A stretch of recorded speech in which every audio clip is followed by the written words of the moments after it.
Mr. Machado, we would like to know, how do you assess Turkey's current role in the European apparel supply chain, and how do you see it evolving in the next 5 years? Turkey's supply chain for Europe is very, very important. You are the third largest supplier to Europe, and you are also a big customer from Europe. So we are together, and we must continue to weave our relationship to increase. We have lots of opportunities to do it even bigger.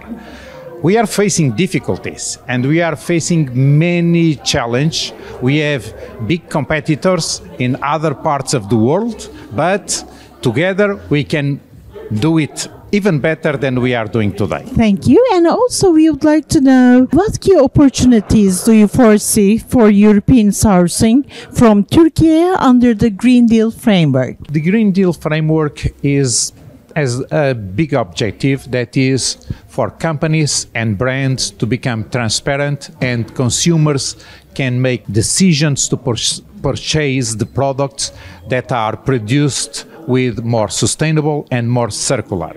And all the investments that Turkish companies they have been doing in terms of sustainability and in circularity, these investments with the communication with the brands, then we can build and we can develop a business model that is much more than today, that consumers reward and consumers want to buy products that are made in Turkey, that are made in a sustainable and circular way. And this is the big objective for this legislation.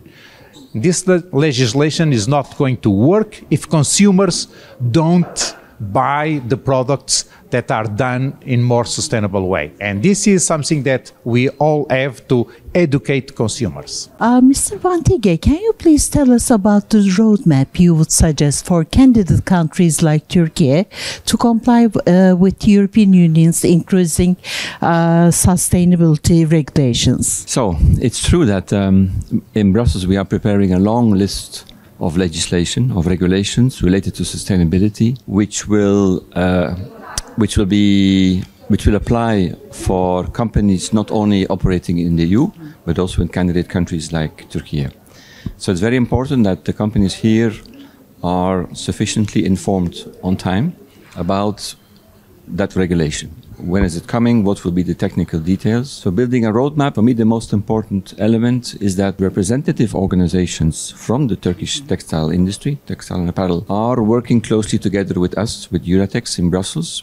They are a member, as you know, and so they have to be very much involved in our activities, in our working groups, in our committees, to make sure that they get all the information on time, and based on the information being prepared in Brussels, they can develop action plans here in Istanbul, in Ankara, in Turkey. So having the simple short answer is having a close relationship between the Turkish Textile and Apparel Associations and the European Textile Confederation is the best way to guarantee that companies here in Turkey will have the information and will be able to prepare step by step in the years to come. Hello, Ms. Katy. In your opinion, how should companies reshape their social responsibility strategies in response to growing ESG expectations? Thank you for your question. I would reply to that with different points. So maybe the first point would be to really put social responsibility at the core of their business strategy, not as a nice to have, not as an option, but really at the core of their strategy, because this will enable them to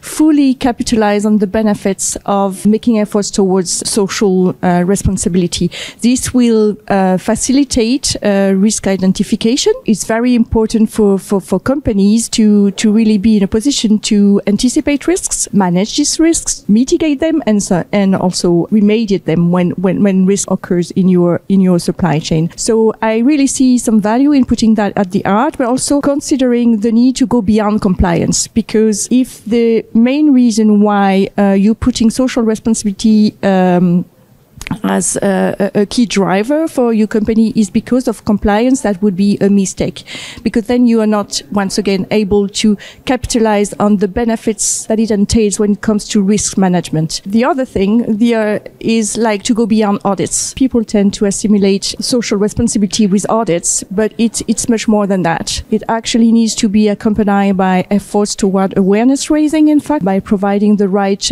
tools to remediate to when harms occur, so dialogue tools and remediation grievance mechanisms, and also to be able to anticipate that the other part as much as you can and prioritize risks that actually reflect the reality of your supply chain. And the way I see it, this whole thing can feel very overwhelming, right? But you have initiatives like Amfori that are able to help you, providing you with the right tools and helping you to reduce the potential audit fatigue through the collective leverage of our members. Thank you. And also we would like to know, what role do institutions like Amfori play in accelerating sustainable transformation? I believe that we play a substantial role, but we are doing that together with our members, because what we are really as Amfori, we are enablers.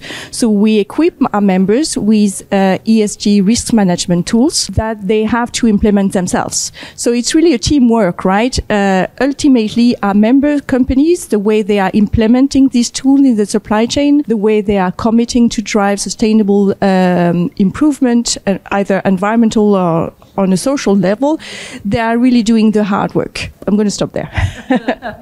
Thank you very much, Ms. Kathy. Thank you. Ms. Marwa, can you please tell us what's the competitive advantage in Turkey? I would say, from my perspective, the competitive advantage of Turkey would be that it's a resilient country. They have built a sector which is ready and future-proof to comply with EU regulations. They can scale, they're up to speed, very demand-driven, and from my perspective, they also have great skilled labor, and all of this would add up to being one of the countries that has best benefits for European Union as an ethical sourcing destination. So I would definitely consider Turkey for ethical sourcing, and I would definitely say benefit from Turkey's diversification, their shift from coal to more sustainable energy, such as their natural gases, their solar power. Turkey has invested heavily before CO2 was even measured. They have renewed their boilers, they have invested in new facilities, state of art,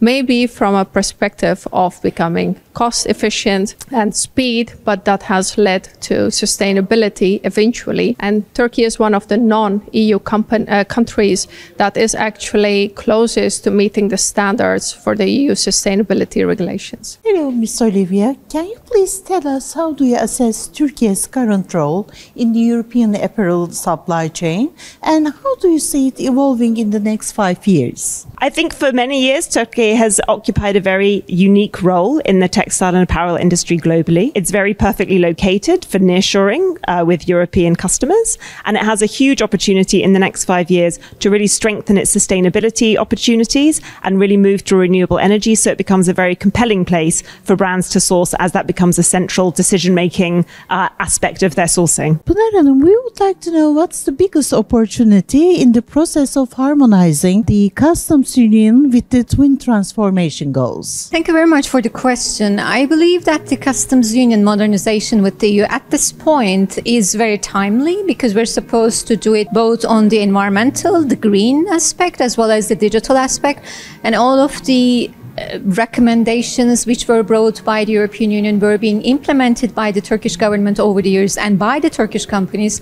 So I'm very hopeful that this will be a very smooth passage for the Turkish textile companies.